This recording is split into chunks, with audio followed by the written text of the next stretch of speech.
Yeah. Oh, yeah. Oh, yeah. I It's your boy love it. Preston, Fat Samurai Guy, back again and hanging out with me in the movie Dojo. We got Bjorn. Hey, I said it right. I said it right this time. Hello. We got directors, writers, filmmakers, Bjorn in the house, and we got Johnny in the house. Welcome to the show, brother. Hey, man. Thanks for having us. Thanks for having us, mate. Oh, yeah. Oh, yeah. Well, you know, I had to reach out to my buddy James Kermack. Shout out to that guy. Yeah. Had him on the show a couple of years ago. We were talking Knuckle Dust, baby. Oh, yeah. We had some fun talking about his movie with that. But he was involved with this project, Salvable, which we're going to get to. But, man, before we jump right into Salvable, how did you guys get into the industry and motivations, inspirations? We start with you, Johnny. Oh, geez. You know, what we started, 10, 11 years ago, Bjorn and I are best friends. We met when we were like 20, 21. We started a band together and just like moved into making movies together. And yeah, we kind of started out just making like live music videos, like one-take live music videos, because we you know, that was kind of the transition from band to movies. And we thought, let's do it through music. And that was kind of our way into the industry. And yeah, what kind of music was it? Was it death metal? It wasn't death metal. No.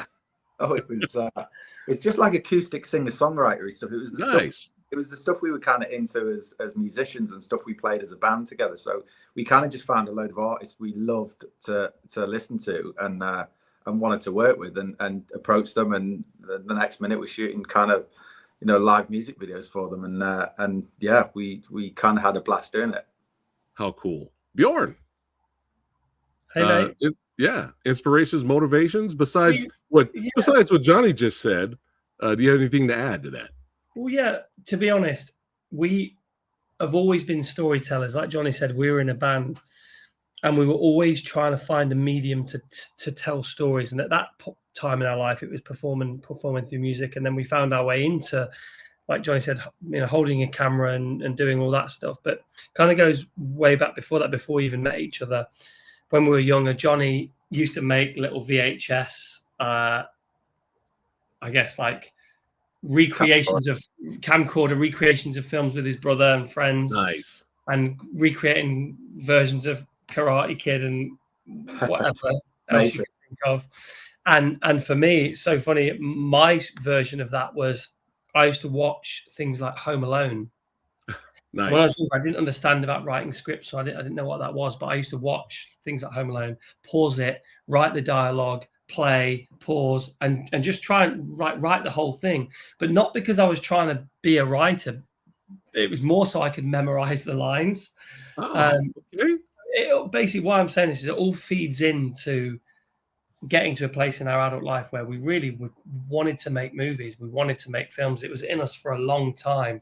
And we stuck with it, and somehow we got there. How cool, man! How cool is that? What other movies were you mimicking there, Johnny? Besides, you said Karate Kid. I'm on board now. What else you got? I seriously hope I can find these, but we did a version of The Matrix.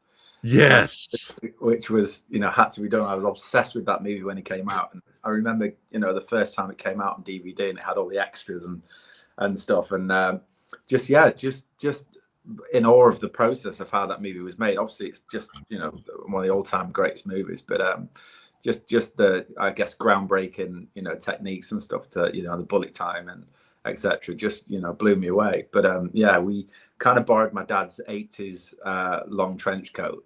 But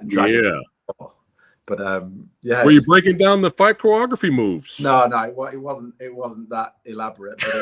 But it's somewhere in the archives. But yeah, it was kind of a 10-minute version of it. Poorly acted as well. Bjorn, I think it's time to bust it out, man. We need to find the tapes. Oh, I mean, I'd love to see those. Social media, let's go. I would love to see those tapes. I really would. It's nice. It's nice, you know, knowing that. I suppose it was in us from the beginning. Right. Like anyone, you're always trying to find your way, aren't you? Mm-hmm. But like Johnny said, we started really honing our craft in music videos, and we worked with some amazing artists here in the UK. And actually, we traveled a little bit, you know, into Europe and stuff. Made some great music videos, and then I guess the natural path usually is into commercials, and started doing that. Yeah. And then really the goal is to make films, to tell stories on a larger scale. And Yeah. Truthfully, with this film, we weren't really trying to make this film. It just happened so organically. I wrote this script and it just found its way through the ether to people, and there was a bit of a demand for it. That's the beauty of fate, I guess. It takes you where it takes you. How cool is that, man? Yeah, it was destiny. That's made. That's right. But there was a couple of projects you guys were a part of before. You want to briefly talk about this one? Yeah, Fred. This was massive to us. This was massive to us, and still is in so many ways. So Fred is essentially about the Titanic, and it's about a guy called Frederick Fleet, who was one of the lookouts. He was the guy that spotted the iceberg in 1912 on the Titanic, and he actually survived. He managed to get into Lifeboat 6 with a few famous people, the famous Molly Brown and Robert Hitchens, the quartermaster, and they rode to safety. And Fred survived as a newspaper seller to the age of about 77, I think that's right, and he took his own life in his old age. And it was just really interesting, the fact that, and he actually left a suicide note basically talking about the Titanic and how that affected him all these years. So we kind of caught wind of this. Actually, Johnny watched his documentary, and 5 or 6 years ago said to me, I've seen this documentary. It's amazing. It's about the Titanic. We love kind of period things like this, historical stuff. And we were just like obsessed with Fred and his life. And there was so much material there to read about him. And there was like things from like police records, doctors, loads of testimonies, court records, the inquest that they had, a few months after the Titanic went down. And we made this short film basically about the final day of Fred's life. But we've actually got like a 3-part miniseries that we've written. Well, we've written the first episode. Okay. Called The Lookout. And that's actually, I'm kind of giving away big spoilers here, but I mean, I'm here for it. Yeah. It's a story we're so attached to and feel so a part of, and we'd love to tell that in a longer and larger way. But John, have I missed anything? Did you watch it, Preston, or are you just bringing it up on the? No, I just wanted to bring it up. I was curious about it. I was actually curious to see what you think. It's very short. It's only 6 minutes long. Is it on YouTube? It's on YouTube. Yeah, I think it's on Leto, which is just like a short film YouTube. It's online. Yeah, but, I got to check it out. Yeah, I'm really intrigued now that I know what it's about. We started this process during COVID. Actually, shouldn't say that word, but we started this process. We had a lot of downtime and kind of dug into it all. We tried to raise some money because the script we actually pulled together was a lot longer than the actual short film, and wow, we tried to raise about 40 grand for it, £40,000, and I think we only raised about 22 in the end. But obviously, if you don't get to your limit, you don't get any of it, right, on Kickstarter. Gotcha. So we actually didn't end up getting any of the money, and then I think we ended up putting like 10 grand of our own money in to make just the last few pages of the original short film we made, script we wrote, and we blasted it out, shot it on 16mm, and it became this little cult 6-minute short film, but it's just such a small fraction of the trauma this man went through. Yeah, man, I'm really, really intrigued. I definitely got to check that out for sure. And this project here, what's this one? God, this is a real throwback. This is the beauty of of the internet these days. You can't hide behind anything, can you? This was the first short we ever did that, circulated somewhere in a few places, but it's there to stay. But it was just that. It was just what was it, John? It was about a hitman. It's about two grandkids that find the diary of their granddad, and they find out he was a hitman. It's actually quite a cool concept. Oh, okay. Yeah, but it was the first thing we ever made. Like, with, you know, and when I say no money, I mean no money. Yeah. It was based. We It was, just put up a camera. it was one step removed from Johnny in his garden when he was Yeah. a kid with his It gun. was, it really was. But it was. I think we just bought like a little DSLR, you know, camera and a full lens stuff, and we're just trying to get into it. Obviously massive amounts of passion and dedication, but like not a great deal of skill originally, you know. So just like we kind of pulled this thing together real quick, got some friends of ours to act in it. And we made this thing, and we made it, and we thought, shit, we're going to be massive. This is it. This is Maybe we've made it. we made it. Hey, you're getting your feet dirty. You're wetting your whistle. You're being creative. You got to start somewhere. There's nothing wrong with that. Exactly. Yeah, there's nothing wrong with that. One more. I got one more. Boom. What's this one? Journey, man. Who's that handsome guy on there? Who's that? That's Bjorn France. That's, I tell you what, okay, there's parallels with this and Salvable. So that was kind of like a boxing film that I wrote with a friend of mine called Jesse Roth, a dear friend. And again, I boxed as an amateur when I was younger, so I kind of have a background in boxing. And just as you do when you're trying to make stuff, you don't want to wait for the phone to ring. You just kind of want to do it. So it was like, write about what you know. And it was basically, I can't even remember the concept, but the poster didn't look too bad. And it was another thing that we made that we just put out and we just did. And you at that point, you're just making stuff. You don't care about who's in it, what the deal is. You're just trying to make stuff. And actually that's, if I could give advice to young filmmakers, it would be exactly that. Johnny and I didn't go to film school. There was nothing conventional about the way that we learned this trade. It was literally buying cameras, going out and making mistakes and just shooting until you find something that's half decent, and then you get a bit of inspiration to go again, right? But yeah, I suppose, you know, boxing element there with Journeyman into Salvable. I didn't sit down, and I'm not trying to segue into Salvable here, but I didn't sit down to write a boxing film with Salvable. That really wasn't it. I don't know if anyone sits down unless they're really being paid commission to write a script, to write one specific thing. It's just, you know, you creative writing, you're creating characters and they become who they become, you know. Yeah. Well said. Well, I got to ask you now before we get to Salvable, boxing movies. I think everyone out there is a huge fan of boxing movies. I mean, look, I got the Clubber Lang shirt on, son.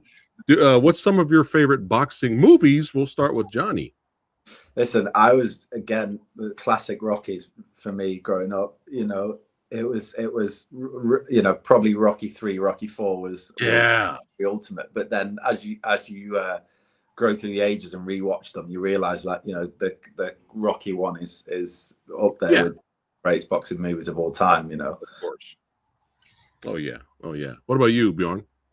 Yeah, like Johnny said, look, of course Rocky, of course, but there's been some great recent boxing films as well. I really, you know, I love The Fighter with Christian Bale. Yes, I thought it was amazing. You can see my son in the background here. Sorry. No, he's waving. I'm going to go here because he's not going to stop. He's going to love it. He's going to take over the show, man. He's going to take over. He loves the limelight. You know, The Fighter with Christian Bale was amazing. There was a smaller film with Miles Teller called Bleed for This, which I really enjoyed. I mean, going back for The Boxer, Daniel Day-Lewis. A classic. The things, there's so many boxing films. Raging Bull, oh my god, there you go. I forgot the moment. The main one, Raging Bull. But it's been done. It's been done a lot, right? It's very hard to reinvent the wheel with that. But I suppose there's a demand for it because we all love it, right? We love that underdog story. Yeah. But you know, I mean, go ahead, Johnny. No, it's just like, I know the film was marketed as a boxing movie, but it never was intended to be a boxing. Boxing backdrop of the movie. You know, the core theme of the movie is it's a character study. You know, it's about Sal. It's about Sal's trials and tribulations. Yes. No, well said. I always joke. I always used to say to like people that were involved, it's the anti-boxing film. That's the I was whole going to point. say, yeah, you Like, beat me to it. I was going to say this is very anti-Hollywood style of boxing movie. Yeah, and very which is what I like. Which is what I like about it. Same for us, purposely so. We took massive inspiration from films like The Wrestler, Mickey Rourke, British filmmaker called Shane Meadows. But yeah, it's the anti-boxing film. It's the whole point is to set it against the backdrop of boxing, like Johnny said. But really, that's not what it's about. I love that thing where they say, you know, it's never what it's about. It's always about something else. And it's kind of like this. This is really about what it means to be a father. Yeah. And him not just fighting opponents, he's fighting himself. He's fighting his inner demons. Yeah. You know, and it's very.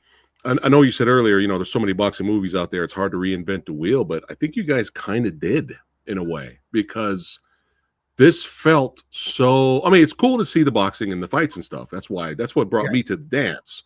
But I got a little bit more than that. Actually, I got a lot more than that when I watched Salvable, man, because it felt so real and gritty and dark, and it didn't feel like your typical Hollywood underdog boxing movie. You know, it was such a breath of fresh air.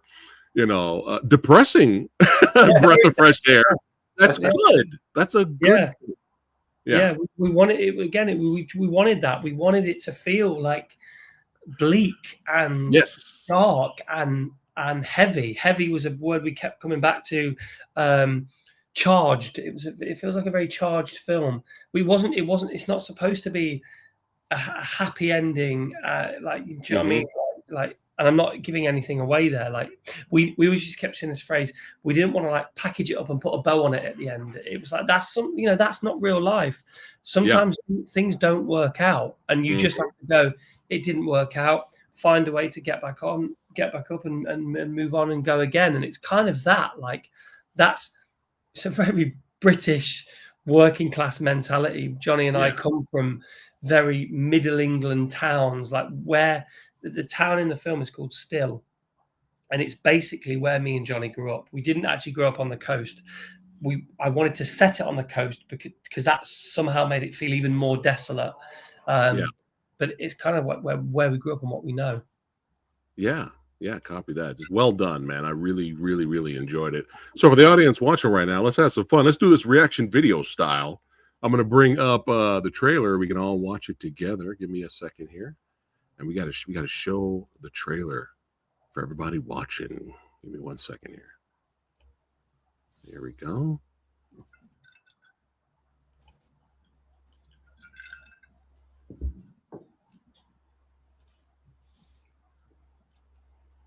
Just give me a second here. Trying to bring it up. Technology. It's working.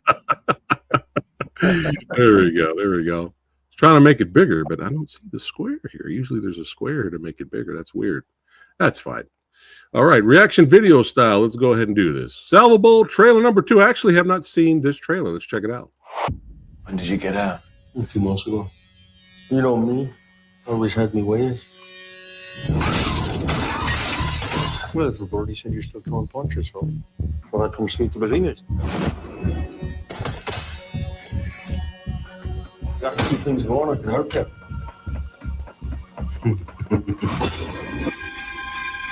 It's over when a man says no more. Fight. When all is Dead. I'm done. It's enough, mate. swapped for a loving bond. Who's this? That's Molly, my daughter. Happy birthday. You know, if I did move away, you could come live with me. You're a fucking stranger to me. Forgive me. And I'm not going to let you undo all my hard work because you fancy being a dad for 5 minutes. Well, you can't fucking take her away from me, so... I think you'll find I can. Okay. Yeah. You can't give me any help. You're a fucking bull, son. Hey, you're the bull. No matter what you got going on here, it don't change. It don't never change. We don't change. People like us don't change. Last time you got mixed up with that prick, you nearly lost everything. I've got something for us. After this fight ends today, let that be the fucking end of it. Go and live your life. Pretend you don't have a daughter. Let me explain to you. You are not the star here. I'm tired of being a punchbag. You had a daughter and all that, remember? I need to get her out of this fucking town, Vince. Stay still like a sleeper in the sand. Stay silent like the dead python. Be redundant by a temple breeze. It's hard to bottle my rage. Stay still like a sleeper in the sand. Stay silent like the violent clown. Made angry by the poison gauge. It's hard to bottle my rage. Hey, Salvable.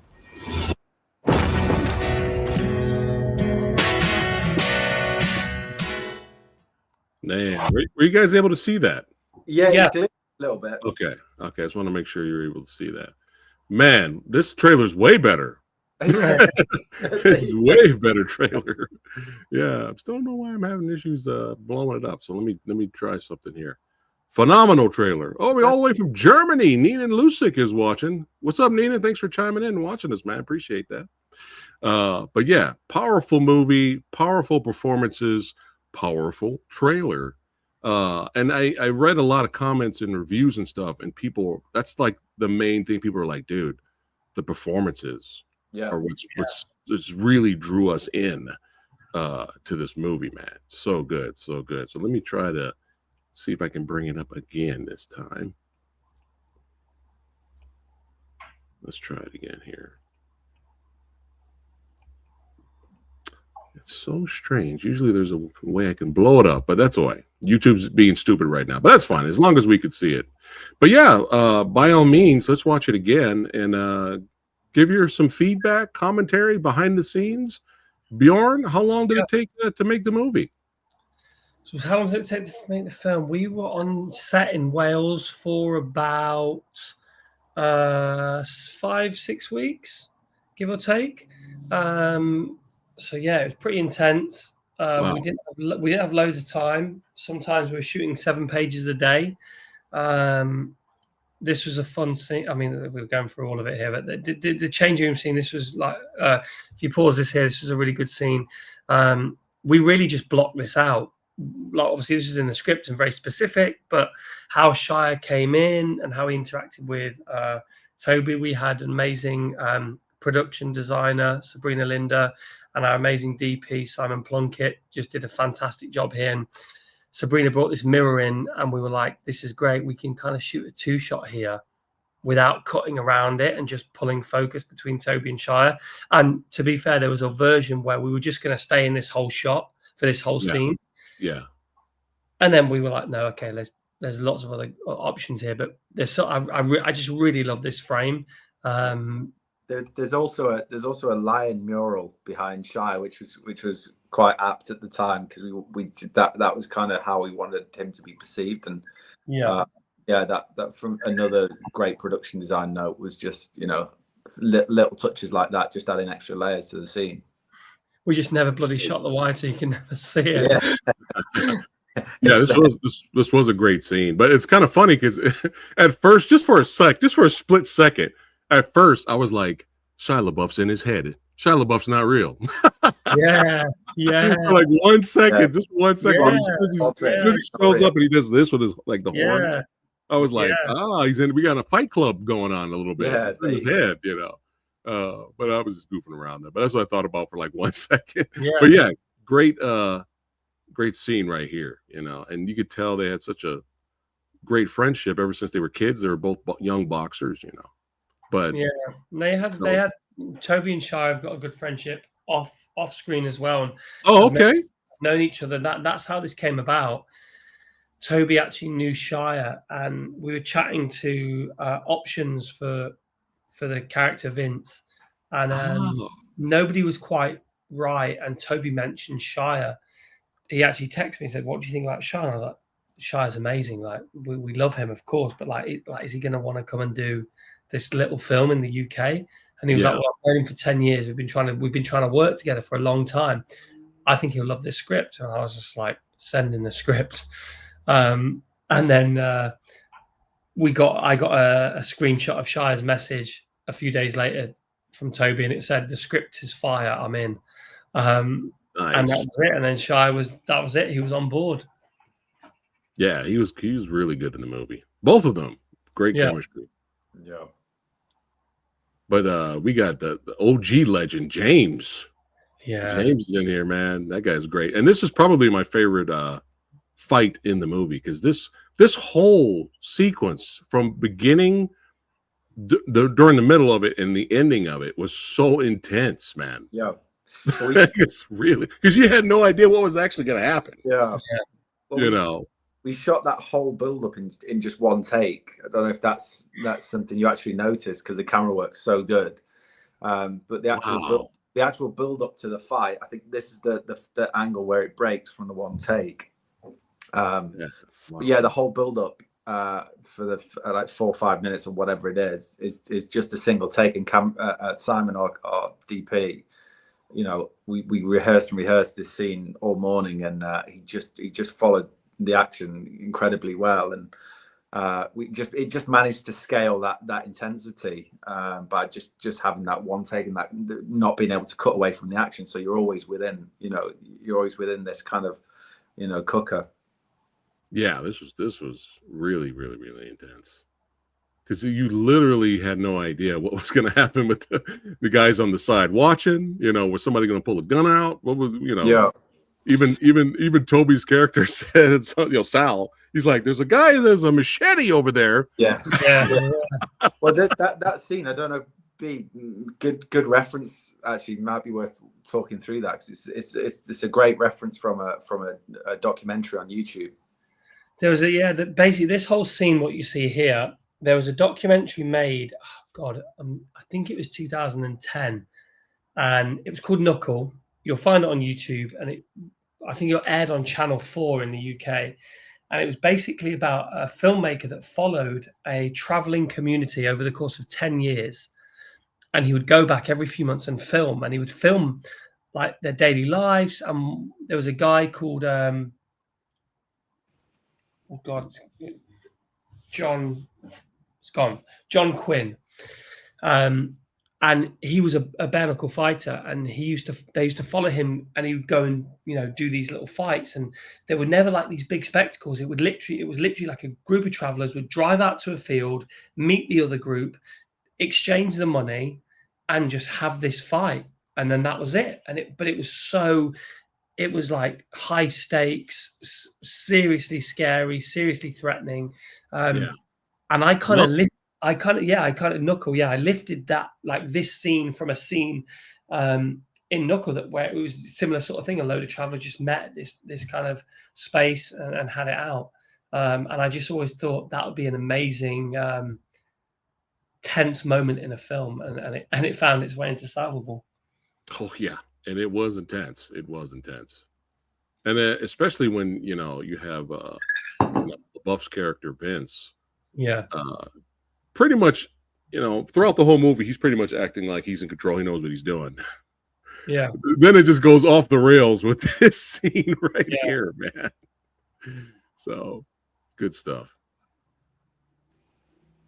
And, you know, again, congratulations to both of you for this being your, you know, debut.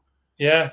You know, I mean, congratulations. I mean, if this movie is your debut, I can't wait to see the next one. Hopefully, you won't have to wait too long. Yeah. Oh, all right. Nice. Yeah, we're working on stuff, but yeah, we're really proud of this. It's you spend a lot of time making stuff, right?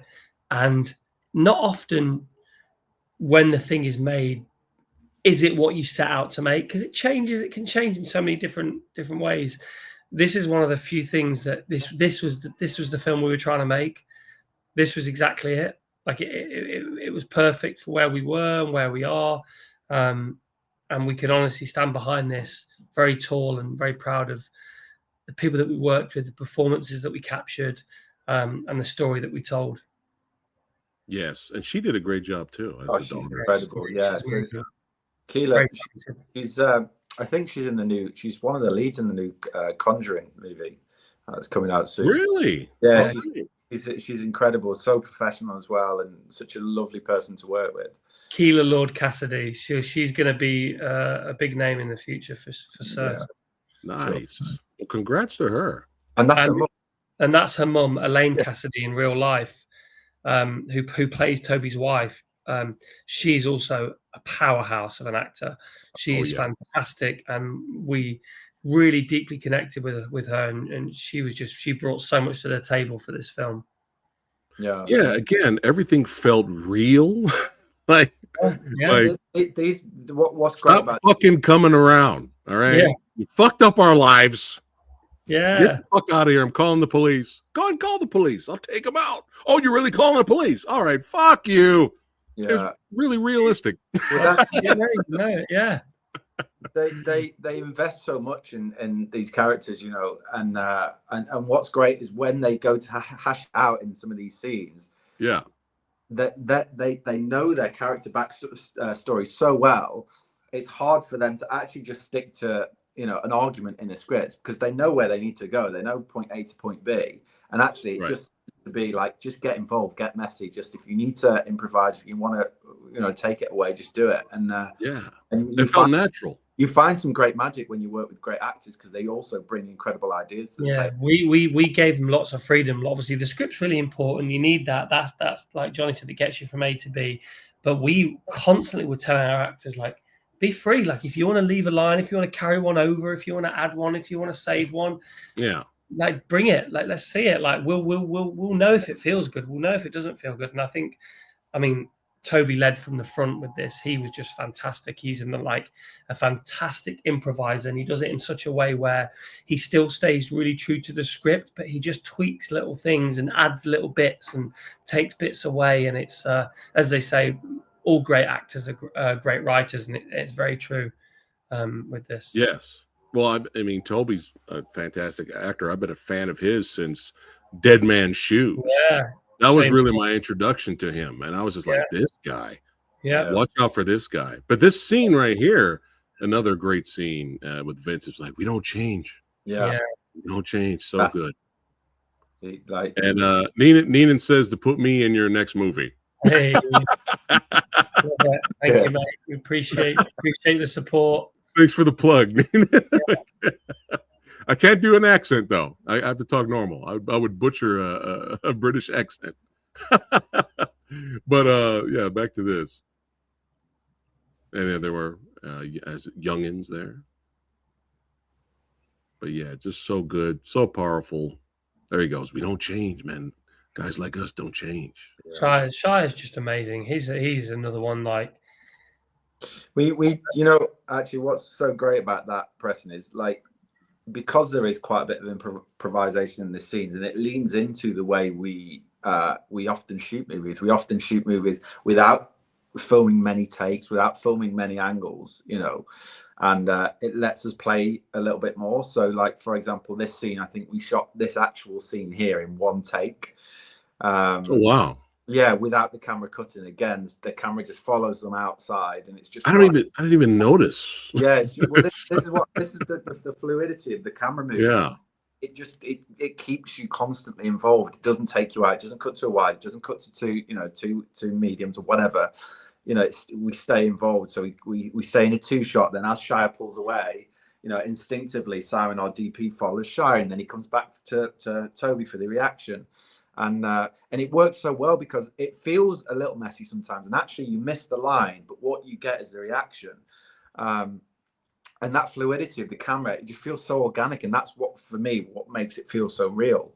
So you can then improvise more because we do have a script supervisor on set, and if we change lines, it's all monitored, and that's fine. But when you haven't got a lot of time on set, you know, you haven't got a lot of money, you've got to be very streamlined with this stuff. So actually, leading into that one take style and letting them play really worked for this film, which made it feel more real. So, I remember James's character here. James's character is just like, come on, man. Yeah. What are you doing? Yeah, this was Toby's first scene with James here. Oh, okay. Yeah. Yeah, it's quite interesting because Toby. It was the first time in the movie. I think this was like halfway through the schedule. and Toby's first scene with James, and James turns around and gives him a big telling off in this scene. And it was the first time Toby was a bit struck and like glitched his lines a little bit. And he was like, fucking hell. He's like, you want to pull the camera around and see James. It's like, it's a moment here. Well, Toby basically said, like, Toby never forgot his lines. He just knew his lines all the time. It was amazing. And we're doing the scene with James, and Toby just froze. And we're like, what's up? He said, oh, sorry, I was just totally captivated. I was just watching James. I forgot to. We were all doing exactly the same thing. Like, there's just something about when you put a camera on James. Yeah. I'm not just saying, like, we worked with some amazing actors, but there's something about James where the energy shifted and everybody knew. Yeah. And yeah, he's again someone that we'd love to keep working with. Braveheart, man, Braveheart. So I had that poster on my bedroom wall for so many years. So getting to work with James on this was just, oh my God, it was a dream. And he was a lovely man as well. Beautiful energy, great person to work with. I think Toby was the reason I started watching Black Mirror too. It was his episode. It's the best episode, isn't it? Yeah. It's the best one. Yeah, for sure. And where'd you get this gentleman here, Boxing Toby? This is a lovely guy that our fabulous casting director, Ashing Knight, found. He's based here in London. He was an ex-boxer. And he's huge. Yeah, hadn't really done a lot of acting, or if any, really. But we saw some videos of him online, and we're like, you're perfect. And again, he was a great dance partner for Toby. They gelled really well. Obviously the scene's relatively short, but that's days on set. It's a lot of rehearsal time, and he was also yeah, he did great. Yeah, I like the internal boxing scenes right here. Where he's reacting to nothing in front of him. I like that, showing the mental games he's still struggling with. That's exactly it. Yeah.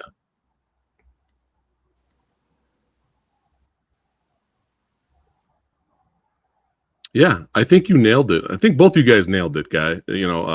This is the anti-boxing movie. Yeah. It's perfect. It's exactly it gets when it needs to get intense, it gets intense. Yeah, we're really pleased with what we came out with. There he is.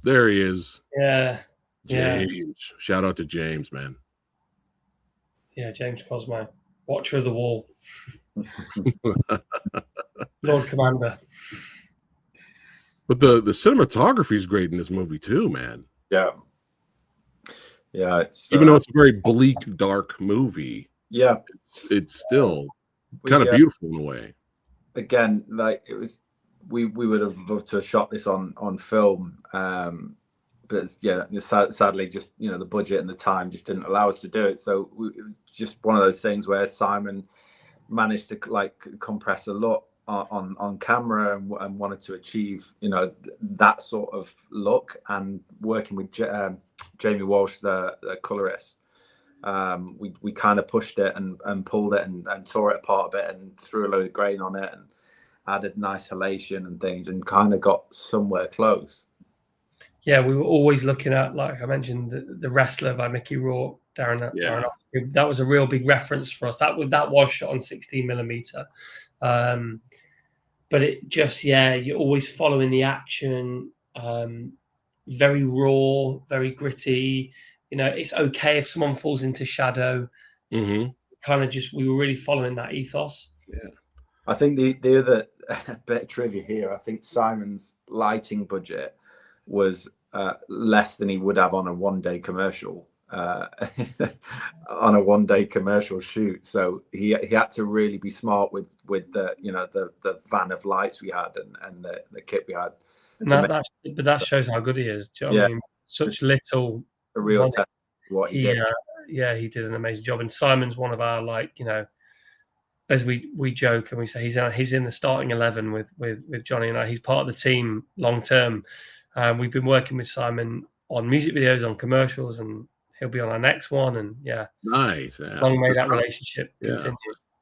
Nice. Yeah, I enjoyed the soundtrack of the movie too. It fit perfect. Yeah, well, David Keenan was so, going back to what we talked about at the start of the podcast. You know, David Keenan was one of the artists we loved and ended up shooting a live music video for way back then, like 7, 8, 9 years ago. And we just had this incredible connection to this guy and his music, and it just felt so authentic and real and earthy, and we kind of brought him back for you know, the film, and he was just like, you know, up for the challenge, and wrote some incredible songs for the movie. Right. There's a question here Neenan has. He says, your decision to film the actors so close, was that to make it more intense, or is that just how it looks in the trailer? I mean, a bit of both. I think it's probably how it looks in the trailer, but also like there's something about the claustrophobia. We wanted it to feel like you like we wanted you to be there. Right. We had this thing where we said we always want to feel like we're on Sal's shoulder. The camera is always with him. Yeah. So you're seeing it from his point of view. Yeah, we said you don't really want to feel like an observer from afar. You know, you want to be in the action, and that goes, you know, with why we didn't cut the camera that many times. We didn't change the angle that many times, because we wanted you to feel part of that action. But yeah, we shot a lot of mediums, a lot of tights in this film. But in the movie itself, there's wides in there just to establish the world and things. But you know, there's also an element of, from a budget perspective, you also have to fill way more of the frame if you start shooting you know, a lot wider, and again, time, money, production design, you know. And to be fair, we, you know, a production designer tend to dress pretty much 360 a lot of the time, so we could have that freedom with the actors. But you know, I think more than anything, it was just the theme of the film. We just wanted to be with Sal. That's the thing. Yeah, well said. Yeah, well done. And like you guys said, it's the anti-boxing movie. This is not this is not a martial arts action movie where you know, where usually guys like me, like, we want to see everything because it's a martial arts action movie. This is not that type of genre. Yeah, it's a drama. It's a drama. Did you find the fight scenes, Preston? I know you're into that. What did you think? How did you rate the fight scenes? Well, like I said, this one right here is this one's my favorite, because it's the most intense. It just gets more brutal, man.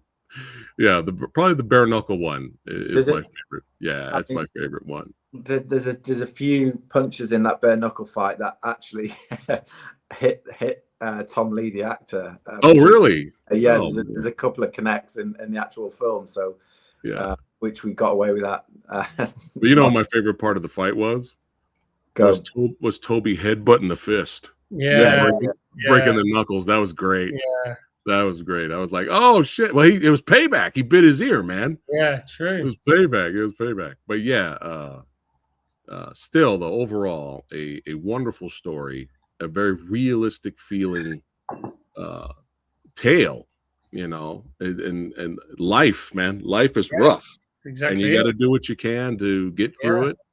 Yeah. And you know, there's so many redemption stories out there, and there's a theme of redemption in here, but there's a lot of themes. There's a lot of different themes all rolled up into one in this movie. But yeah, phenomenal job, gentlemen. Very well done. Hey, what? That movie scratched the storytelling itch, baby. You will remember Salvable when you get done watching it. Trust me. So. But yeah, man, congratulations. Can't say anything yet on your next movie, or you have to come back later for that. I think we're gonna come back later for that. We'll come back and see off the record when we're done live here. Off the record, you can give me some else. Sure. I'll keep quiet. You'll be surprised. But yeah, phenomenal job, you guys, especially for your first movie. Just absolutely phenomenal. And you know, a lot of filmmakers that I respect, and you know, indie filmmakers too, that I respect, and I've had them on the show, and I've enjoyed their work, even their first films, you know, their low budget indie films. I enjoyed their work. A lot of the times they love movies, and for their first movie, they'll throw in everything that they love. Yeah. Right. Like, I remember, like, this is homaging this movie, and this is homaging this movie, and it's fun to watch, but it's nice to see you know, you guys come up with something for your first movie. Like, easily Johnny could have threw in some Karate Kid stuff. He could have threw in some Matrix reference. Exactly, yeah. But you guys were like, no, we're not going to do that. We're not going to do that with ours. We're gonna tell a story with some very deep, memorable characters, you know. And I respect that. I respect that, because a lot of times that happens. Like, hey, we're only going to make. I may have chance to only make one movie. Fuck it, I'm throwing in every reference of all my favorite movies, and you know it's fun, but you know it's nice to see something a little different, and that's what I appreciate for Salvable, man. Hey, this was a blast. I could talk about movies with these guys all day. All right, but before we wrap it up, Johnny, I'm gonna have to let these guys go because they got filmmaking to do, son. Johnny, anything you'd like to say to your followers before we wrap it up? Oh, hey, thanks so much for tuning in and listening, and hopefully there was some sort of insight in there for some people out there, and hopefully it's you know, useful. All right, Bjorn, anything to say to your followers? Thank you for giving us your time. If you're a young filmmaker, go out there and do it. Just make it. You can make it happen. You really can. Look at us. There you go. There you go, guys. All you young up-and-coming filmmakers out there. That's right. Follow the path. That's right. All right, guys. Click on the links in the description box below of this video so you can follow Johnny and Bjorn on social media. Continue to follow them on their filmmaking journey. And hey, if you enjoyed yourself here on the old Samurai Guys channel, don't forget to like, share, and subscribe. Continue to follow the Movie Dojo podcast right here on YouTube and on Spotify. And I'll see you guys, all you movie lovers out there, on the next one. Take care, guys. Keep fighting, keep punching, Apollo. Thanks, don't you guys go anywhere, but I'll see you guys in the next one. Take care. See you.